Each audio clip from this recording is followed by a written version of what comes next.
Now, on the Georgia vote, we are under the Gold Dome this morning as a new legislative session kicks off in less than 24 hours. What are the major issues in 2026? And what do Republicans and Democrats want to accomplish? And what can they get done? We sit down with four top lawmakers, the majority leader and minority leader in both the Senate and the House.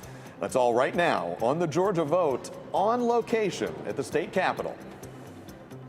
From the 11 Alive studios, this is the Georgia Vote with Faith Jesse and Zach Merchant. Good morning and welcome to the Georgia Vote. Tomorrow, this building will be filled with lawmakers from across the state to welcome in a new legislative session. It is going to be a busy year, and we are watching big trend lines already emerge, particularly focused on issues of affordability in health care. And also, Republicans have proposed some plans to reduce taxes. One of the big questions, will they focus on income tax or property tax or something else? Because there are always surprises. That's right, Zach. We do know that multiple Republicans, some running for higher office, including the current Lieutenant Governor Burt Jones, he wants to eliminate the state income tax. Republican House Speaker John Burns, he's more focused on property tax reform. Here's how he laid out that priority earlier in the week.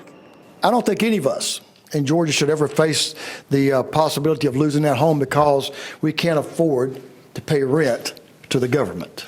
And that's where we are right now. So we're going to take some steps to ensure that's not the case. And over the last couple of years, as you know, and because of some successes in our state, property tax valuations have gone up dramatically. And they've gone up to a point where I don't believe you can expect most Georgians to reasonably afford to pay those property taxes to their homes. They can't afford it, and we should not expect them to pay those levels of taxes. This week, we are sitting down with four of the top state lawmakers.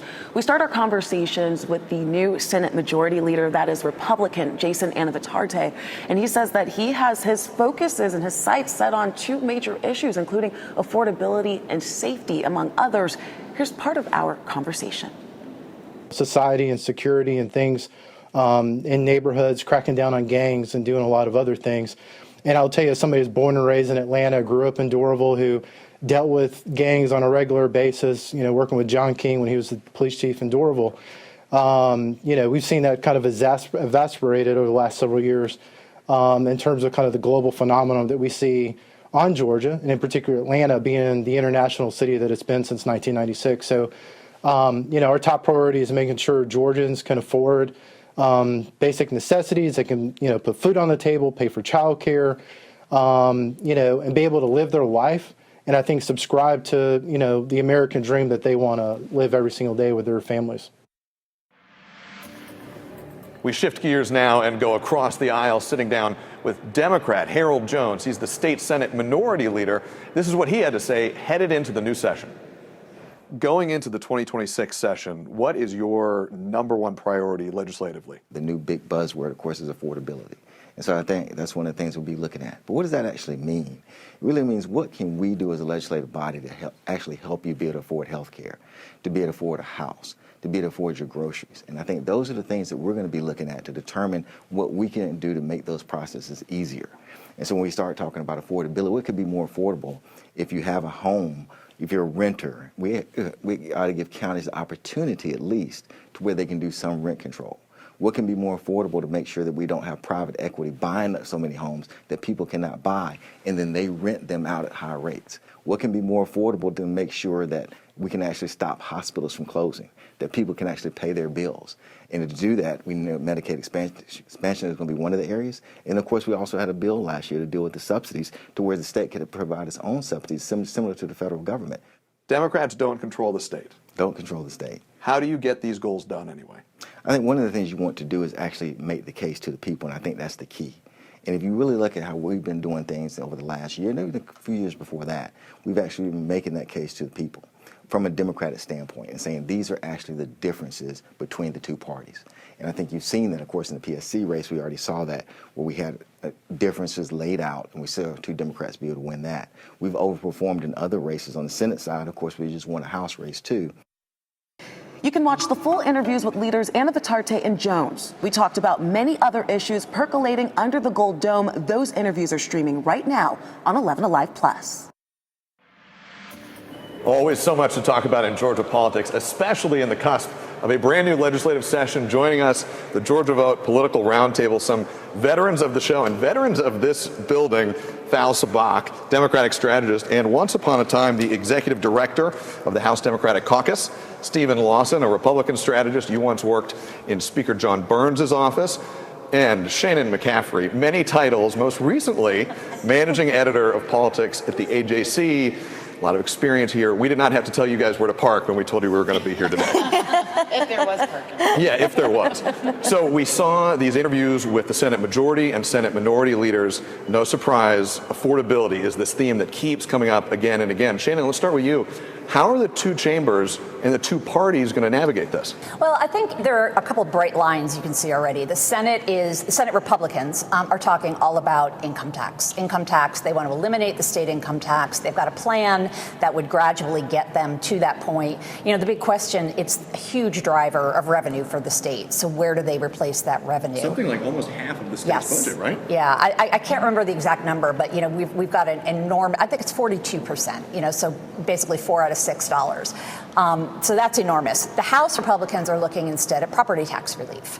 John Burns talked about that at a news conference he did with reporters the other day.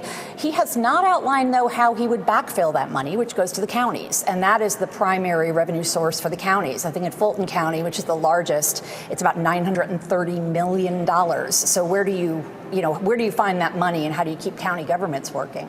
And the Democrats are talking about spending things on, spending for things like expanding Medicaid and other things that might help people, with their bottom line in their wallets. So those are the general, I would say, lines of battle. And thank you for breaking that down. I think it's interesting that we are seeing both Republicans and Democrats really hit this affordability buzzword kind of coming together, but having different approaches on how we can get there. Could this lead to some type of bipartisan effort, however, between both Democrats and Republicans to ultimately make things more affordable for folks? We'll get to give it to you, Fat. The devil's always in the details. There is certainly a way that they could work together to find some bipartisan path. Will that happen? I'm not sure. Everybody's going to be using this topic to go out and campaign. The primaries are up in May, the general in November. So I think that they're going to be fighting to see whose vision is more receptive. And you bring up another big point, right? We're in an election year, and a lot of times people say when we're in an election year, things don't happen because people are kind of, holding off, not wanting to make a mistake or anger a voter. And then some people, might do something in efforts in that campaign. Stephen, are we going to see that this session where there might not be as much movement? I hope not. I think for Republicans to be successful, I think to an extent they're going to have to put politics aside and zero in on this defining issue of affordability. We've seen in this building, in stark contrast, I believe, to what's happened in Washington, Republicans have focused on affordability over the last few years in terms of cutting taxes and returning billions of dollars to taxpayers.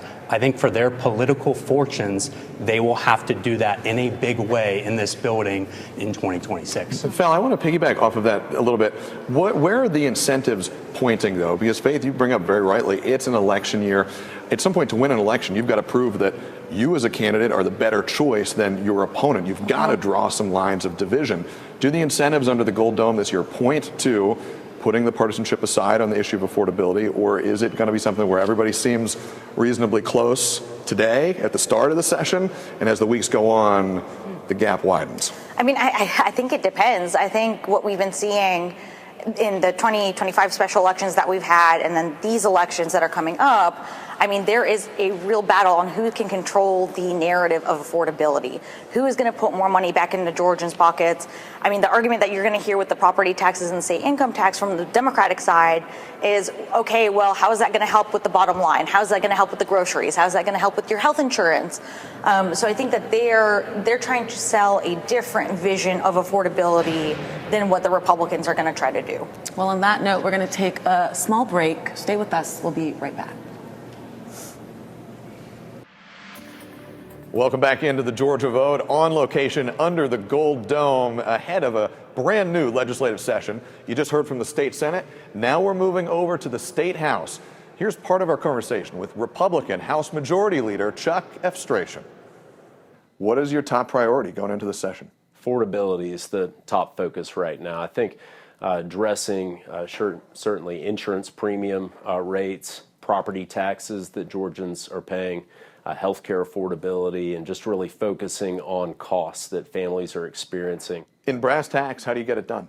Property tax bills have continued to climb, so much so that we've seen 60-70% increases just over the past few years. And so reining that in is a major focus. I expect that we're going to work a lot on that. Cutting the state income tax rate is going to be another big focus this year. And then insurance premium rates, from homeowners insurance to auto insurance, those just continue to climb. We had a big bill that passed last year. We're hopeful that we'll see rates come down in the next few years. How do you make sure that any decrease in tax revenue, decrease in taxes, is paid for? We've had very fiscally responsible leadership in our state for many years now with Governor Kemp's leadership, the Republican majority in the state House, state Senate. And I think that that's put us in a tremendous position. We have billions right now in our rainy day reserve ready for the unforeseeable, right, what could happen in the future, and that also putting the state in a strong position where we can then look at returning taxpayers' dollars to them, which we've done over the past few years. Really what we've seen is a lot of local governments also have huge reserves as well, and ensuring that we can take steps here at the state capitol to give that kind of property tax relief back home to our constituents is just going to be a big focus, and to do it in a fiscally responsible way. That's the majority leader's view. Now we turn to the minority leader. Here's part of our conversation with State Rep Carolyn Hughley, the Democratic minority leader. What is your top priority for this session? This session is all going to be about the word affordability, and I'm sure I'm not the first person to say that to you, but we come at affordability based on our conversations with Georgians all across our state. People were concerned about housing, the cost of housing. They were concerned about the cost of child care. They were concerned about access to health care and how much it was costing them. And in rural areas, they were concerned about the fact that they had to drive long distances to access health care. And in some cases, there was no grocery store in the entire county. So, and then, you know, that adds to their cost of buying the necessities that they need. How do you get it done? How do you get the legislation that you want addressing affordability across the finish line under the Gold Dome? So when we talk about affordability, our North Star is fighting for working families.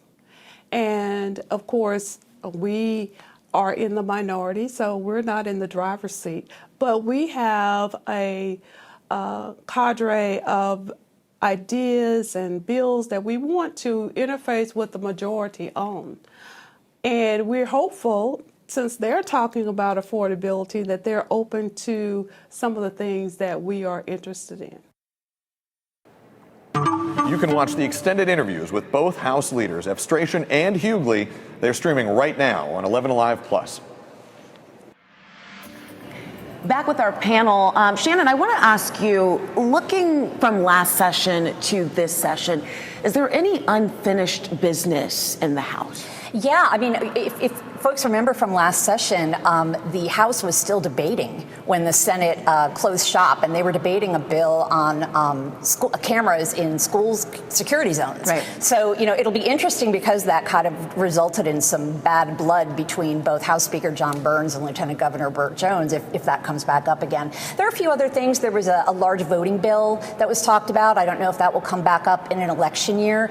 And then there was also something that fits into the affordability agenda, and that was a bipartisan bill that would limit the ability of hedge funds and investors to buy residences, which has, you know, many people have blamed for driving costs up. So it'll be interesting because that has a bipartisan support, and President Trump has even tweeted about that. So we'll see, you know, where we end up there. It could be one of those bills to reach across the aisle and potentially make it to crossover day. Yeah. And Shannon, you kind of brought this up. Stephen, I want to ask you about this as well when we talk about the end of last session, because it's always on a continuity here under the Gold Dome. The end of the legislative session typically is a coordinated affair between the Senate and the House. Last year, there was a little bit of a disjunction between when the two ended their legislating calendars. Some reported friction between the Speaker and the Lieutenant Governor. Stephen, you've been in the Speaker's office. You've been through sine die, the last day of the legislative session. What happened last year, and is it going to carry over into this session? Yeah, I don't think it will. I think the Speaker was asked about that at his press conference, and he indicated that he was all about the future and looking forward. And I think that will be the case. I think what's in the past is in the past, certainly. But yeah, I think to Shannon's point, I mean, I think the affordability will continue to be on the mind of the Speaker. Property tax is his number one issue, and I think he's really zeroing in on eliminating the homestead property tax for primary residences. I think that is a tailored focus that really helps people and will help bring down costs. And then certainly on the affordability, he's talked about rolling back regulations, burdensome regulations on the local level to free up some of that housing supply. So certainly lots to talk about, lots going on in the House. Phil, I want to ask you about just the makeup of the House, just the new freshmen that are coming in, as long as the returning lawmakers. Is there anything that stands out to you that could potentially lead to this bipartisan effort or really strengthen maybe a partisan effort in the House? Yeah, well, I'll start in the House. In the House, the margins haven't been closer in like a minute.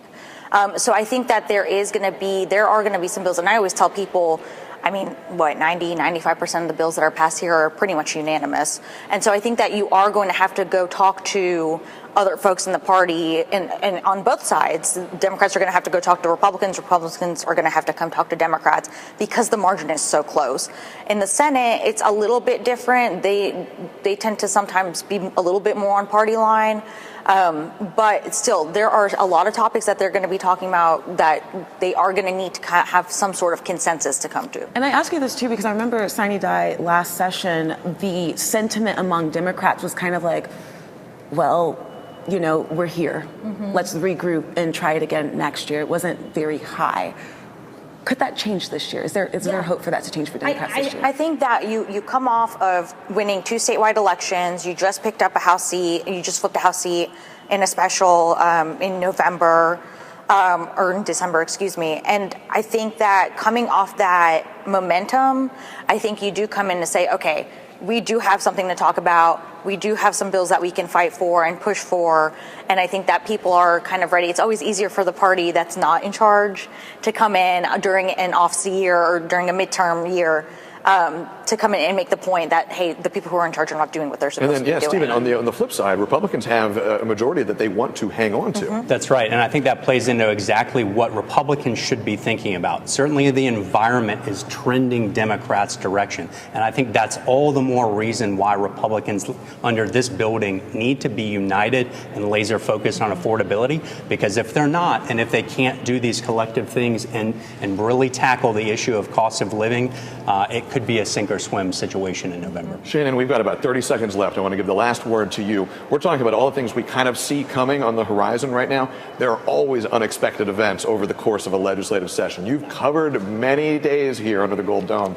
How do folks at the AJC prepare to roll with the unexpected surprises? We clear our calendars for the first 3 weeks of the year. Don't sleep. One wild card is that Brian Kemp really hasn't talked about what his legislative agenda will be. This is his final session. This is his final chance to put out a budget, to give a state of the state. So what will he use that for? We really don't know at this point. Perfect timing. We're literally right on the mark as always. That's why we always call you guys. Thank you so much. More of the Georgia Vote will be right back. Welcome back to the Georgia Vote, on location under the Gold Dome. But it's not just legislative news this week.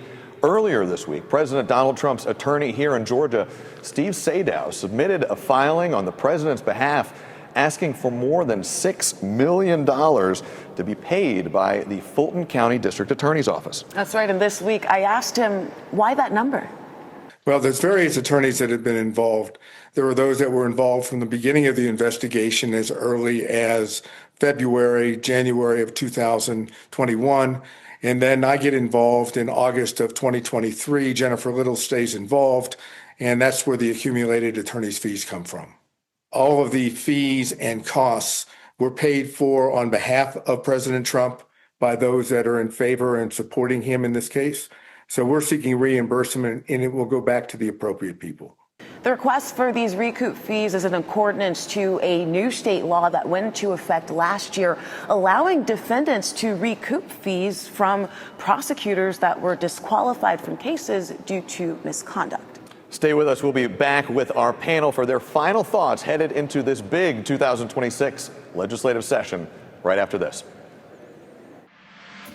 Back with the panel, I want to ask each of you what you're watching for this session. Shannon, let's start with you and just go right down the line. Okay, so there's obviously a lot of things, but there is one really big wild card that we just have no idea when it will come down. The U.S. Supreme Court heard arguments earlier this year about whether or not to continue with parts of the Voting Rights Act.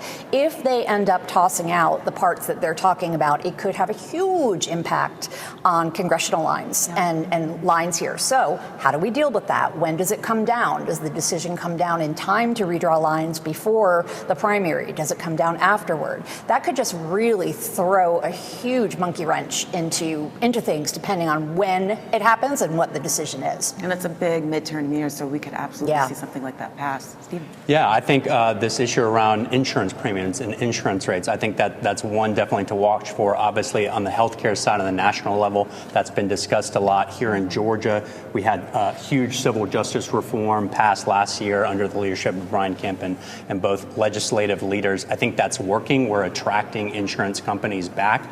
But is there more that will be done on the insurance front? I think that's definitely a policy and political debate to watch. Val? I'm really curious to see if the House and the Senate have an appetite for any of the social, cultural, red meat bills. Those have usually been kind of hot during an election year, drive out voters, et cetera, get people talking. So they had a little bit last year. I'm curious to see if they'll continue that this year. Stephen, let me ask you one last question here. One thing we have not talked about much is the role of Governor Brian Kemp in his last session as the governor of our state. 20 seconds. Do you expect him to go really swing for the fences in this session, or is he going to play it a little safer in terms of what he asks of the legislator? I think he's going to swing for the fences, but he's going to do it in a targeted way, knowing that it's his last year, knowing that he's basically gotten every single thing done that he's put on his list. I think he's been a wildly successful governor for our state, and his future, I think he's got a lot of options across the board, so he'll be one to watch. You talk about wild card. We will see what he does next. Guys, we are out of time. Thank you so much for joining us here on location at the state capitol. We appreciate you so much. And we will see you back here, not here, but at 11 Alive next Sunday at 11 for another edition of the Georgia Vote.